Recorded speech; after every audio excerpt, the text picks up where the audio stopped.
मेवात जिले में धूमधाम से मनाया गया 75वां स्वतंत्रता दिवस समारोह। आपको बता दें कि यासीम ने डिग्री कॉलेज नूह प्रांगण में 75वां स्वतंत्रता दिवस समारोह धूमधाम से मनाया गया है।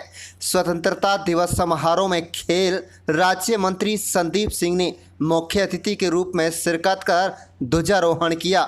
इससे पूर्व खेल राज्य मंत्री ने शहीद पार्क खेड़ला में जाकर शहीदों की मीनार पर माल्यार्पण कर श्रद्धांजलि दी।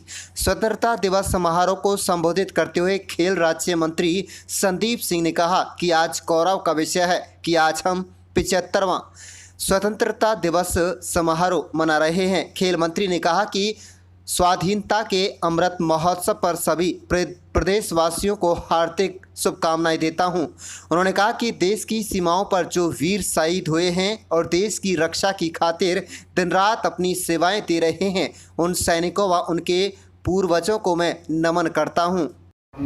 मना रहे हैं स्वाधीनता का यह अमृत महोत्सव पर मैं आप सबको हार्दिक शुभकामनाएं देता हूँ। स्वाधीनता का यह लड़ाई में सभी को बलिदान करने वाले शूरवीर व देश के सरहदों पर शहीद होने वाले सैनिकों को मैं श्रद्धांजलि अर्पित करता हूँ तथा स्वतंत्रता सेनानियों, पूर्व सैनिकों व उनके परिजनों को नमन करता हूँ।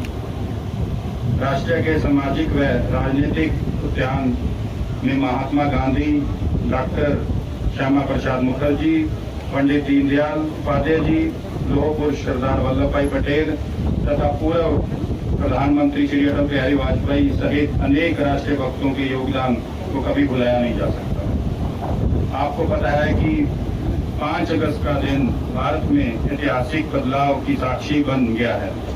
इस दिन वर्ष 2019 में जम्मू कश्मीर के पूर्व आजादी प्राप्त हुए तथा प्रधानमंत्री श्री नरेंद्र मोदी जी की एवं गृह मंत्री श्री अमित शाह जी की अगुवाई में धारा 370 की व्यवस्था तथा 70 वर्ष बाद समाप्त करने का साहस कार्य किया। कोविड-19 महामारी से निपटने के लिए मास्क, सैनिटाइजर, ऑक्सीजन, मेडिकल उपकरण, कोविड वैक्सीन देश में ही निर्माण करना, भारत में आत्मनिर्भर बनना और कई ऐसे कदम बढ़ाए हैं इस भारत देश ने।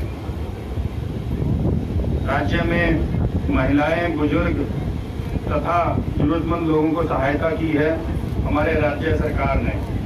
डायल 112 सेवा शुरू करके ये राज्य 15 से 20 मिनट तक पुलिस सहायता पहुंचने का कार्य किया है। राज्य में पहली बार खेलो India youth games, referee games का आयोजन किया जा रहा है। हाल ही में टोक्यो ओलंपिक से आए हमारे खिलाड़ी, जिन्होंने पूरे देश भर से लगभग 130 खिलाड़ियों ने भाग लिया था और हमारे राज्य से 32 खिलाड़ी गए थे जो 25% बनते हैं। और हमारे देश को गर्व होना चाहिए, हमें इस बार 7 मेडल मिले हैं टोक्यो ओलंपिक में।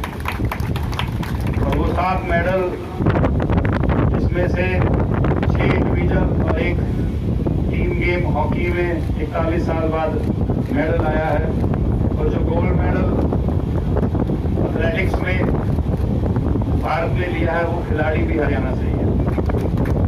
नीरज चोपड़ा, रवि दहिया, बजरंग पुनिया ऐसे खिलाड़ी जिन्होंने हरियाणा में जन्म लेकर हरियाणा का नहीं पूरे देश का मान बढ़ाया है, मैं उनको भी नमन करता हूं।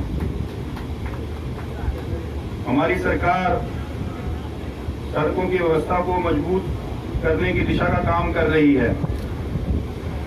मुझे उम्मीद है हमारी सरकार द्वारा जनता व प्रदेश हित में किए गए कार्यों को आप सभी उत्साहित करते होंगे। मैं आपको यह विश्वास दिलाना चाहता हूं कि भविष्य में हमारी सरकार जनता की अपेक्षा में खरा उतरने की प्रयास करती रहेगी। मैं एक और यहाँ पर बहुत से युवा साथी आज 75वीं हमारी आज़ादी दिवस के ऊपर आए हुए हैं। हमारे युवा साथी, मेरे छोटे भाई बहन, मेरे बड़े भाई बहन, माताएं, बुजुर्गें, मैं एक आप लोगों से रिक्वेस्ट करना चाहता हूं कि जंक फूड जो खाना है उससे थोड़ा दूर रहें, क्योंकि कोविड-19 में जो हमने अपने आप को बाहर निकाला है वो आत्मनिर्भर और अपने आप को तंदुरुस्त रख के बाहर निकाला है।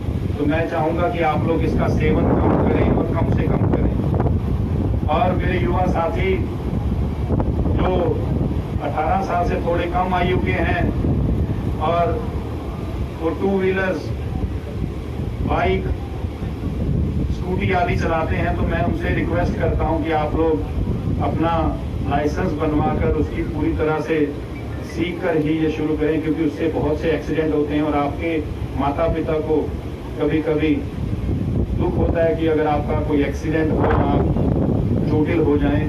तो मेरी एक आप लोगों से, बच्चों से, मेरे भाइयों से रिक्वेस्ट है कि इस चीज़ से दूर रहें और मोबाइल फ़ोन को कम इस्तेमाल करें, जितना ज़रूरत है उतना ही करें, क्योंकि आपका जो लक्ष्य है, जो जीवन में ऊपर पहुंचने का जो लक्ष्य है, आप वहां पर तभी पहुंच पाएंगे जब आप मेहनत करेंगे।